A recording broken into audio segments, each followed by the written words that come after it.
दोस्तों अस्सलाम वालेकुम, नमस्कार। ऑल इंडिया मजलिस इत्तेहादुल मुस्लिमीन के चीफ असदुद्दीन अवीसी के दो बयानात से भारत में मच गया हड़कंप। मुल्क के बेशतर अखबारात ओवैसी के बयान को लेकर हवा में उड़ने लगे। आइए इस पर विस्तार से चर्चा करते हैं। इन बयानात का मुल्क के लोकसभा चुनाव और मुसलमानों की सियासी हिकमत अमली पर क्या असरात होंगे? भाजपा और इंडिया अलायंस में से किसकी उंगलियां सत्ता के मलाईदार कटोरे में होगी या किसके हाथों में होगा खाली कटोरा? पहला बयान जहां मजाक खेज है, वहीं दूसरा बयान ताज्जुब खेज है।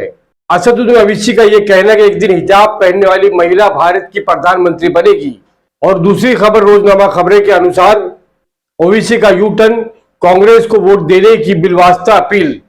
तेलंगाना में कांग्रेस के उम्मीदवारों को लोकसभा इंतखाबात के लिए बिलवास्ता तौर पर अपने हामियों से कांग्रेस को वोट देने को कहा। इन दोनों बयानात से भारत की सियासत में भूचाल आ गया। वहीं गोदी मीडिया को अपनी रोटी सेकने का मौका फराहम हो गया। हिजाब पहने मुसलमान खातून हिंदुस्तान की अगली प्रधानमंत्री बनेगी। ऑल इंडिया मजलिस इत्तेहादुल मुस्लिमीन AIM के चीफ असदुद्दीन अवीसी ने यह बात हिंदुस्तान टाइम्स को दिए गए एक इंटरव्यू में कही। हिंदुस्तान टाइम्स के पत्रकार ने अपने सवाल में कहा कि कुछ साल पहले राहुल गांधी से एक सवाल पूछा गया था। मौजूदा हालात में इसके बारे में ये बात करना बहुत मजाक-ए-खेज लग सकता है, लेकिन आपको क्या लगता है कि हिंदुस्तान को मुसलमान प्रधानमंत्री मिलेगा? उन्होंने कहा, इंशाअल्लाह ये एक महिला के तौर पर होगा जो हिजाब पहनेगी और इस महान राष्ट्र का नेतृत्व करने वाली एक महिला के रूप में होगा। वक्त आएगा, हो सकता है कि मैं ये दिन देखने के लिए जिंदा न रहूं, लेकिन ये होगा। हिंदुस्तान टाइम्स का पत्रकार खुद तस्लीम करता है दोस्तों के मौजूदा हालात में उसके बारे में बात करना बहुत बेतुका लग सकता है। अब सवाल यह है कि क्या अवीसी साहब को यह सवाल बेतुका नहीं लगा? अवीसी जानते हैं मुल्क में लोकसभा के इंतखाबात भारत का मुस्तकबिल तय करेंगे। आपका यह कहना है कि हिजाब पहने वाली महिला भारत की प्रधानमंत्री बनेगी, भारत के मौजूदा हालात में आग में घी डालने का काम किया है, कट्टरवादी हिंदुओं के जख्मों पर नमक छिड़कने का काम किया है, जो मुल्क और मुसलमानों के मुस्तकबिल के लिए मुनासिब नहीं है। आप जैसे वो मंजर सियासतदान जिनका शुमार कौम के दानिशवर शख्सियात की फहरिस्त में सफ़े अव्वल पर है, आपके इस तरह के गैर जिम्मेदाराना बयान का कोई भी बाशऊर मुसलमान ना तो इत्तफाक कर सकता है और ना ही हिमायत।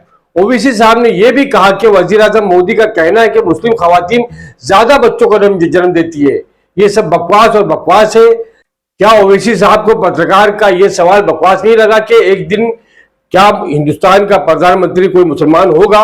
जिस पर ओवैसी साहब ने कहा कि हिजाब पहनने वाली औरत हिंदुस्तान की वजीर आजम बनेगी।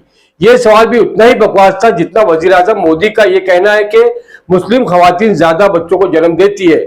असदुद्दीन अवीसी साहब का यह बयान हिजाब पहनने वाली मुस्लिम महिला भारत की प्रधानमंत्री बनेगी बेवक्त का आलाप है। असदुद्दीन अवीसी के इस बयान से मुल्क के मुसलमानों का कोई ताल्लुक नहीं है।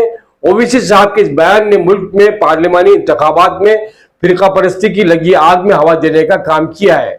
आज मुल्क के बेशतर अखबारात इस बयान को लेकर हवा में उड़ रहे हैं ताकि मुल्क के हिंदू वोटर्स को यह डर दिखाकर कि मुसलमानों का मंसूबा भारत की सत्ता पर कब्जा करके अपने प्रधानमंत्री बनाने का है। इसलिए वक्त से पहले हिंदू जागरूक हो जाए, एक हो जाए और भाजपा को वोट करें। दोस्तों ये बात पूरा देश जानता है कि किस तरह से RSS के लोग, फिरका परस्त अरासी और भाजपा के लोग ये वावेला मचाते आ रहे हैं। हमेशा से कहा है इन्होंने कि मुसलमान ज्यादा बच्चे पैदा करते हैं और ये ज्यादा बच्चा पैदा करने का जो रिवाज है, आने वाले वक्तों में हिंदुस्तान के अंदर मुसलमानों की आबादी बढ़ जाएगी और उसके बाद में आबादी बढ़ने के बाद में हिंदुस्तान की सत्ता पर या हिंदुस्तान के तख्त पर जो है हिंदुस्तान मुसलमानों का राज होगा, वजीर आजम मुसलमानों का होगा, सदर मुसलमानों का होगा, इनके MP MLA ज्यादा होंगे। तो ये इस तरह से चर्चा और ये जो बयान जारी किया गया है उस पर असदुद्दीन अवीसी के इस बयान ने आग में घी डालने का काम किया है, हमें ऐसा लगता है। वहीं दोस्तों ये बात भी कि ये बयान बीजेपी की तरफ से हिंदुस्तान में 2024 के बकिया 4 मराइल में होने वाले जो इंतखाबात है उसमें बीजेपी को फायदा पहुंचाने के लिए जारी किया गया है।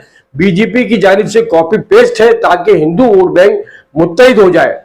और दोस्तों दूसरी खबर के मुताबिक एक दहाई के बाद पहली बार ऑल इंडिया मजलिस इत्तेहादुल मुस्लिमीन के सदर असदुद्दीन अवीसी ने अवाम से बिलवास्ता तौर पर तेलंगाना में कांग्रेस के उम्मीदवारों को लोकसभा इंतखाबात के लिए वोट देने को कहा है, सिवाय हैदराबाद पार्लियामानी हल्के के। ये उनके साबका मौकफ से बड़ा यूटर्न है जो 100 साल से ज्यादा पुरानी पार्टी के खिलाफ रहा है। 11 मई को हैदराबाद में लोकसभा इंतखाबी मुहिम के लिए ऑल इंडिया मजलिस इत्तेहादुल मुस्लिमीन की आखिरी अवामी मीटिंग में ओवैसी ने कांग्रेस के उम्मीदवारों की हिमायत करते हुए बिलवास्ता तौर पर अपने हामियों से कांग्रेस को वोट देने को कहा। लेकिन असदुद्दीन ओवैसी ने अपने हल्का इंतखाब में हैदराबाद के मामले में उन्होंने अवाम से ऑल इंडिया मजलिस इत्तेहादुल मुस्लिमीन को वोट देने को कहा। दोस्तों, आपको यह भी बता दें कि तेलंगाना की तश्कील के बाद ये पहला मौका है जब ओवैसी ने बीआरएस की हिमायत नहीं की है। भारत राष्ट्रीय समिति ये हालिया पेशरफ से मुताबिकत रखता है क्योंकि गुज़िश्ता साल के असेंबली इंतखाबात के बाद रियासती कांग्रेस के रहनुमा AIMIM से मिलकर काम करने के लिए पहुंचे थे। तेलंगाना में आज यानी 13 मई को होने वाले लोकसभा इंतखाबात में कांग्रेस ज्यादा से ज्यादा सीटें जीतने की उम्मीद कर रही है, जबकि भारतीय जनता पार्टी रियासत में अपनी गिनती बढ़ाने का इरादा रखती है।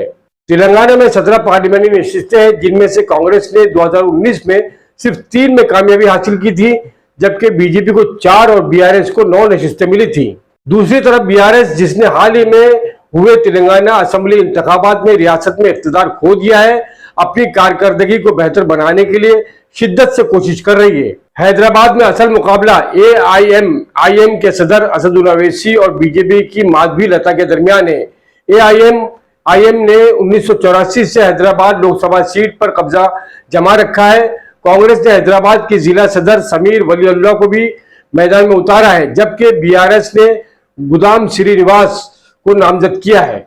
MIM चीफ असदुद्दीन ओवैसी के दोनों बयान पर, जिस पर हमने आपसे बात की, कितना तालमेल है, इंडिया अलायंस को कितना फायदा पहुंचेगा या नुकसान, और भारतीय जनता पार्टी को अब की बार 400 पार के नारे में कितनी मदद मिलेगी, यह आने वाले 4 जून को पता चलेगा। दोस्तों, असदुद्दीन ओवैसी के दोनों बयान पर आप क्या सोचते हैं? आप अपनी राय जरूर दें कमेंट बॉक्स में। आपका फैसला आखिरी फैसला, क्योंकि जमहूरियत में सर गिने जाते हैं, बातें हैं बातों का क्या। कैमरा पर्सन शाहीन पटेल के साथ आपका दोस्त राशिद अजीम आपसे इजाजत चाहता है। शुक्रिया, धन्यवाद। जय महाराष्ट्र, जय हिंद, अल्लाह हाफिज।